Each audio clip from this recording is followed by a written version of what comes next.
আসসালামু আলাইকুম। দেখেন, এই যে একটা ক্যানেল, দেখেন কি অবস্থা, ময়লা ফেলে কি অবস্থা। দেখ, সব কি সরকারের দায়িত্ব? আমাদের জনগণের কি কোনো দায়িত্ব নাই? বর্ষায় যখন পানি জমে যায় তখন তো এই খালগুলো দিয়েই পানি বুড়িগঙ্গাতে যায়।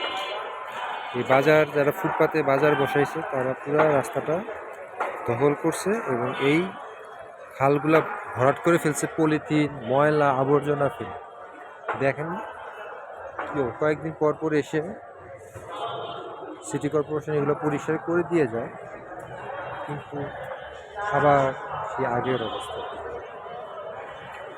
সব সরকারের দায়িত্ব না, জনগণকেও কিছু দায়িত্ব নিতে হবে। তা না হলে আমরাই এর সুফল থেকে বঞ্চিত হব। ডেঙ্গু হবে, মশা, মাছি, গন্ধ, কিন্তু আমাদের ছেলেমেয়েরাই ভুক্তভোগী হয়। আশা করি সবাই বুঝতে পারবেন এবং নিজের দায়িত্ব থেকে পরিষ্কার পরিচ্ছন্ন রাখার চেষ্টা করবেন। ধন্যবাদ।